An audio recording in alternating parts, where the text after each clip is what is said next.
Greetings, Guardians, my name is Bife here. So we're a few days into Lightfall and we still aren't done with spoilers. Consider this your early spoiler warning because today we're diving into some stuff that is from post-campaign content. I wanted to use this chance to talk about an exotic weapon and its lore, so go ahead and switch off now if you've not completed any of the post-campaign content or you don't want to be spoiled. Today in the lore we're also going to be learning about a powerful AI based on Vex technology that we've actually seen before. As a quick warning, today I am also feeling pretty ill, so this is a slightly shorter video than it would otherwise be, just so you know. But before we jump in today, let's talk a little bit about screen time. Lots of us use PCs which have monitors, whether that's for work or gaming or for school, and these monitors create blue light. Blue light is really harmful to your vision in the long term, but also it causes all sorts of other nasty side effects like headaches and eye strain, and generally it's just really not that great to be around. So there is a solution to all of this, and that's blue light shielding. Glasses tend to come with it, and in this instance, I'm using GMG's performance glasses. These are the optimizers.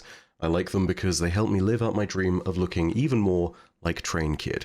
The whole point is that you can get blue light shielding, and this will help to improve the quality of your sleep, it will help to improve the quality of your eyesight, reduce eye strain, and stop you from getting headaches. As someone who's been using blue shielding on their glasses for years, I have never looked back. It is a huge quality of life improvement, especially if you're doing something kind of hardcore with gaming. So if you are jumping into the day one raid in particular, get yourself a pair of these. The GMG performance glasses that I'm wearing right now, you can get them exclusively at my link below. It is a 40% off discount to get them right now. It's an amazing time to grab yourself a pair of these, but you've got to hurry, because it's only going to be an offer that's available until March 5th at 11:59 p.m. Pacific Standard Time. That is today, ladies and gentlemen. So grab yourself a pair right now, and thank you again to GMG for helping me bring blue light shielding to my audience, because as someone who's experienced the bad sides of it personally, it's very nice to actually protect your eyesight and have a better gaming experience. Thank you GMG for sponsoring this video. Okay, so let's start this video by talking about the last season. I promise it's relevant, and it does in fact explain a lot about how Neomuna was even founded in the first place. So, who remembers the Spire of the Watcher dungeon? You might have asked yourself in the process of that dungeon, who is the Watcher? The Watcher was an AI from the Ishtar Collective called Soteria. Soteria was special because they were created partly from Vex technology, and this meant that they were what was known as an Augur Mind. They were able to use an uncanny ability to accurately simulate and predict the future, hence their title, The Watcher. Soteria's story in the dungeon can be summed up like this. She one day was running tests to see how certain colonization ship trajectories would look if they were heading outside of our solar system. It returned normal data at first, and then it returned data that indicates all the ships would be lost. This was really the first hint that Soteria got about the arrival of the Pyramid Fleet. After conferring with Rasputin, Soteria went rogue and launched a bunch of colony ship pods known as Echo Pods out into the system so that they might at least have a chance to escape. She was reprimanded by Clovis Bray for this and was ultimately pulled back into place where she could be controlled. In the instance with this, she was actually contained in the spire that we find in the Spire of the Watcher. It's known as a pillory installation, essentially a prison, a shackle for Soteria. But before she was completely trapped, she split off a small fragment of herself into a sub-mind and sent it out to escape. If we fast forward, it's presumed that this sub-mind is what crashed down onto Neptune, and Soteria is assumed to have assisted with the founding of Neomuna. It's here that we can fast forward to the last season, Season of the Seraph, and we can talk about what was going on there, because at this moment in time, the Witness was getting the Vex of the Sol Divisive to search the Spire of the Watcher. It's clear now that they were searching for the location of the Veil and for Neptune more generally, and the city that was on it. The implication is that Soteria is part of what helped create Neomuna, and there's also some interesting synergy and symmetry there because it seems as though she was returning to her family. After all, Ishtar Collective team members such as Maya Sundaresh and Choyama Essie were amongst the city's founders, so yeah, it makes a certain degree of sense that Soteria was actually something that helped to found the city. This is also something that gets explained a lot by the lore tab of the Winterbite.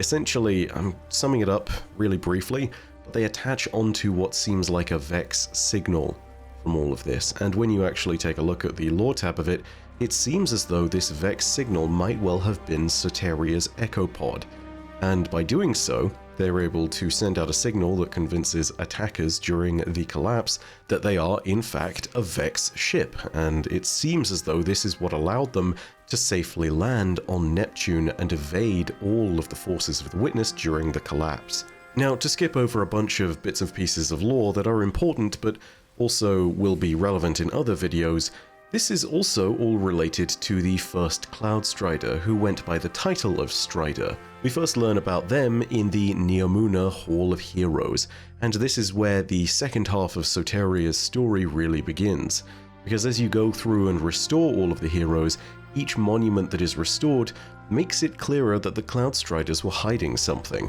Not hiding something maliciously, as it turns out, merely trying to defend it.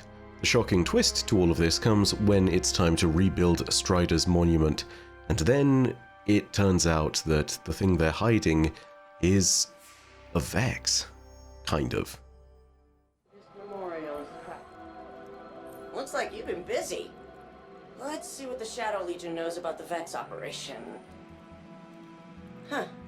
I must have translated something wrong. Because this says the Vex are trying to reach a Vex mine stuck in the Cloud Arc. It's not an attack for them. It's a rescue mission. But the occlusion's been in there for centuries. It's load-bearing. It can't be a Vex mine. The first Cloud Strider found it. She wouldn't keep something like that a secret. Maybe we're ready to find out. Because if she did, she'd be having a crisis of faith, just like we're having.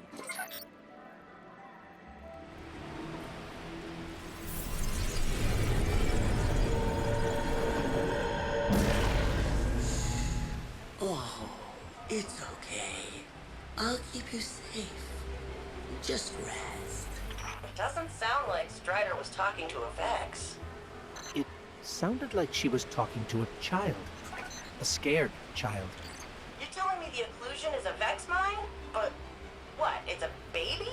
A baby that wants to hide from the rest of the Vex? Well, a busy data network like the Cloud Arc would be the perfect place to hide. The Vex only noticed it when all your security reset. I'm getting a fix on this Vex tunneling operation. Put a stop to it. We'll figure out the rest later.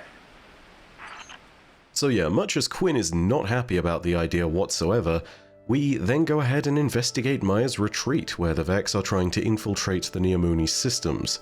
After defeating enough of them, we successfully repel their assault, which, as it turns out, is more of a rescue mission in their eyes. When we finish the quest, we end up picking up Winterbite, and with that we get a whole lot of text. And much like the Nephele Stronghold text from Witch Queen, this is actually unbelievably important to describe where we're going next. And there's a few reasons for it. The main one, however, is because we get some dialogue and text that is addressed to us from Soteria itself. There is a line that describes the text as Soteria and states, "Subject, paracausal hero, I endure gratitude." This is clearly addressing you. Then, there is the following text which I think changes everything. Urgent. Saturn 6 contains vital information. Enemy of Witness on Titan. If still living, preservation paramount.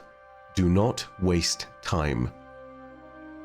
So, first of all, let's acknowledge that this comes from the Augermind, a AI that has Vex technology embedded within it, which is also partly the reason why the Vex were probably trying to rescue it, because they saw their own technology and couldn't tell the difference. The point is that this Vex tech allows Soteria to predict the future with incredible accuracy. This is something where she has clearly run a simulation, and whatever is on Saturn 6 and whatever enemy of the Witness is on Titan need to be preserved. And this is also something which leads us to a bunch of places that have been really built up in the lore. I really want you all discussing this in the comments section further, because it's likely where our future story in future seasons, such as Season of the Deep, leads us. This is the Nephele Stronghold of Lightfall. On Titan, there are only 2 survivors that I could possibly think of. The first of them is Deputy Commander Sloan.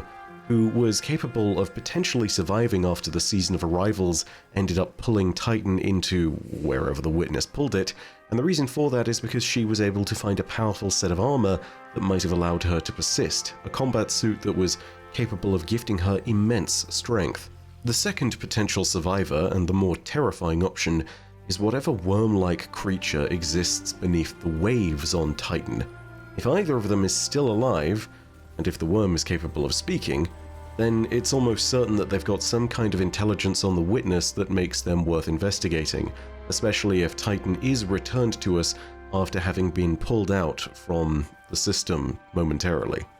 If Soteria is predicting it, then it's probably important for us to investigate it. However, here's the thing.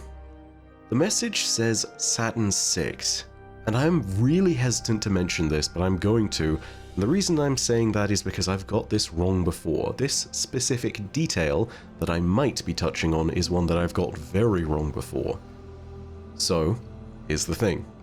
Saturn 6 is something which I'm not sure of, and the reason being is because it could refer to the 6th major moon from Saturn, or it could refer to Saturn's 6th largest moon. Those are two different things. Saturn's got a ton of moons, as it turns out, it's got over 70 of them, but the major moons are found in what is known as Saturn's E-ring and beyond. This is where you can find the really big named ones. This is something that's worth knowing about because the 6th moon in this grouping, which is what most moons will commonly be grouped into if they are moons of Saturn, yeah, the 6th moon in that grouping is Titan. So, you know, potentially it's just the case that all of this is referring to Titan, and it leads us neatly into where one of the future seasons is going because it's all on Titan. Here's the thing though. Saturn 6, Saturn VI in Roman numerals as it's referred to, might also refer to the 6th largest moon of Saturn, and that is something very different. Titan is the largest moon of Saturn, not the 6th largest. You know what Saturn's 6th largest moon is? It's Enceladus. Some of you older folks in the lore who've been around since Forsaken might remember a certain line of dialogue from Forsaken's Ace of Spades quest. Cayde left a bunch of caches out there for people that might have killed him.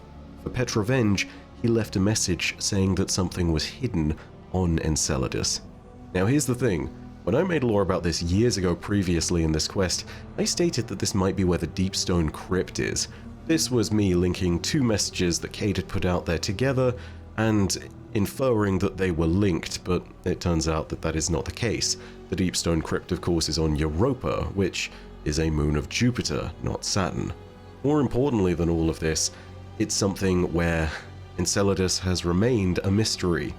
And so I want everyone to sit there and, if they know an astronomer, or if you are an astronomer, tell me, what does Saturn VI, as in the Roman numerals for 6, mean?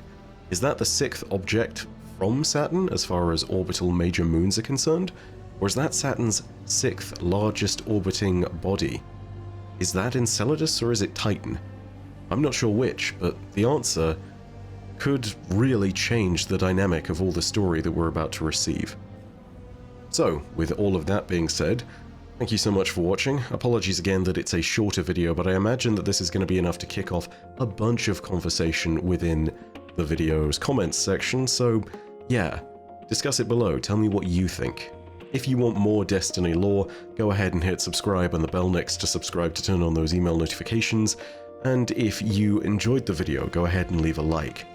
But, as per usual, know that your viewership, as always, is quite enough for me, and that in the meantime, my name is Bife. Rhodacia ad Astra. I'll see you, Starside.